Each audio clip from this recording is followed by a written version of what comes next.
Doctor Jitendra, आपके पास आते हुए कई बार आरोप ये भी लगते हैं कि जो फार्मा कंपनीज होती है वो डॉक्टर्स को कुछ इंसेंटिव्स देती है अगर वो पर्टिकुलरली उनकी जो मेडिसिन है उसको प्रिस्क्राइब करते हैं।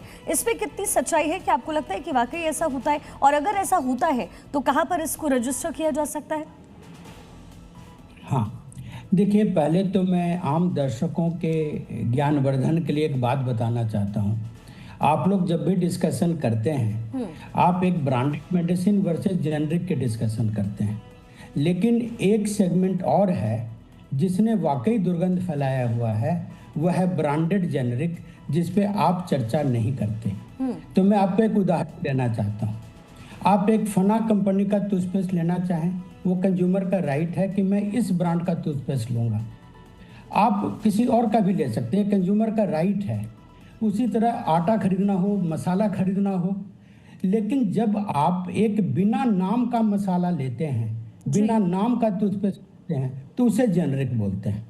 तो प्रॉब्लम क्या हो रही है कि भारत में कुछ अच्छी कंपनियां हैं जो रिसर्च करके दवाइयों का निर्माण करती हैं।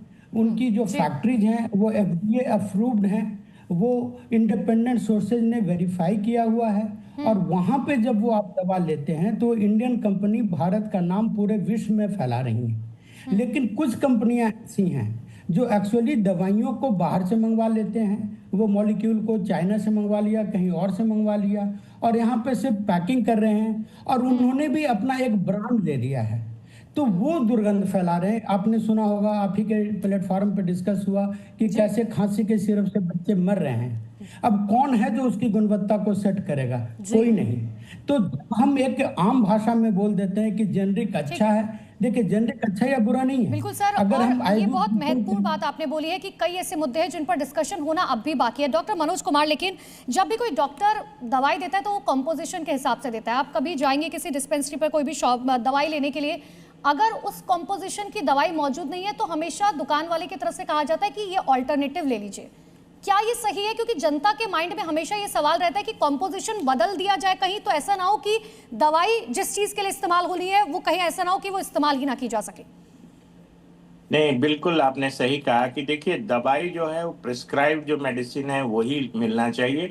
साथ में अभी जो ट्रेंड है कि हम लोग ब्रांड नेम के साथ उसका फार्माकोलॉजिकल नेम भी देते हैं, बट चेंज ये जो करते हैं फार्मेसी वाले, ये मुझे जेन्युइन नहीं लगता। आपने बिल्कुल कहा कि जो MRP बेस्ड जो है उसमें जिसको ज्यादा प्रॉफिट होता है वो ब्रांड हो सकता है, वो केमिस्ट आपको सजेस्ट करे। और आप ये देखिए कि आपने बिल्कुल सही मुद्दा उठाया है। एक कहिए कि एस्ट्रोनॉमिकल हाइक होती है प्राइस में, जो प्रोडक्शन कॉस्ट है और जो MRP होता है उसमें एक रॉकेट मार्कअप होता है।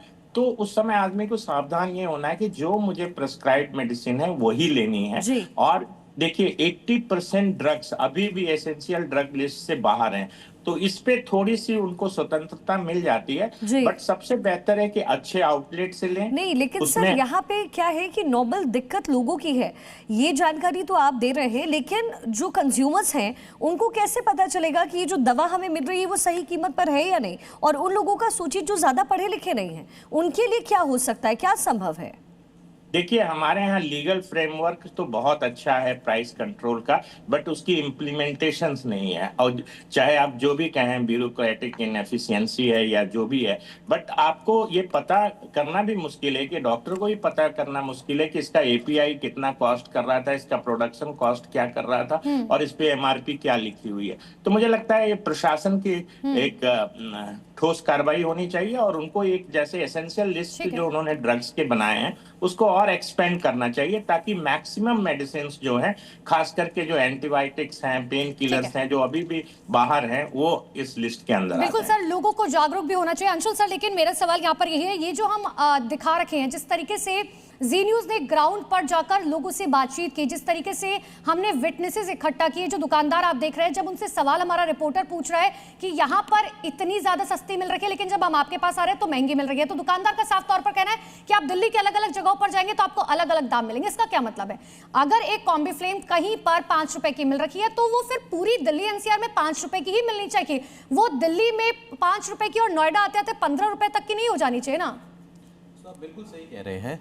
और हमारे जो दर्शक हैं उनको अपने राइट्स के बारे में अवेयरनेस होनी चाहिए।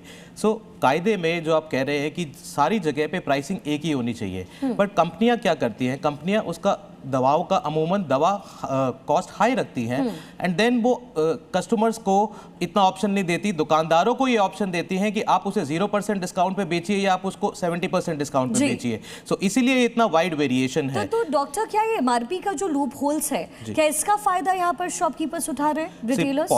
पॉसिबली, लेकिन अगर हमारे दर्शक अवेयर हो और वही दवा को, सो मोस्ट ड्रग, जैसे आपने कॉम्बीफ्लैम की बात कही, एक अमूमन एग्जांपल देता हूं मैं, पेंटोसिड या एक गैस की दवा जिसे हम बोलते हैं प्रोटॉन पंप इनहिबिटर, ऑलमोस्ट हम सब ने ली है। वो दवा 2 रुपए से लेके 20 रुपए तक अलग अलग प्राइस रेंजेस के अंदर मिलती है। कुछ फिक्स डोज कॉम्बिनेशंस में जाएं तो वो उससे भी ज्यादा महंगी मिलती है। तो उसमें आई थिंक जो सबसे इंपॉर्टेंट हमारे दर्शकों के लिए राय या मशवरा रहेगा, वो ये रहेगा कि आप जेनरिक दवा फार्मेसीज पे जाइए, अपने डॉक्टर से ये इसको कंटिन्यू करते हैं सर। इसी बीच बड़ी खबर है, जी न्यूज की मुहिम का बड़ा असर हुआ है। उत्तर प्रदेश के डिप्टी सीएम ब्रजेश पाठक का बहुत बड़ा स्टेटमेंट, दुकानदारों पर कार्रवाई की जाएगी, ब्रजेश पाठक ने कहा है। लगातार इस विषय में हम लोग कहते रहते हैं कि दवाओं का दाम कम रखा जाए, क्योंकि इसका काम हेल्थ डिपार्टमेंट के पास नहीं है, ये औषध नियंत्रण में आता है। औषध नियंत्रण विभाग के अफसरों से मैं कहूँगा कि दवाओं का दाम जो है वो जनता के अनुरूप रखा जाए और जो वास्तव में वही रखा जाए। ये बहुत गलत बात है, इसकी मैं घोर निंदा करता हूँ और इसके खिलाफ जो संबंधित अफसर हैं कठोर कार्रवाई करें।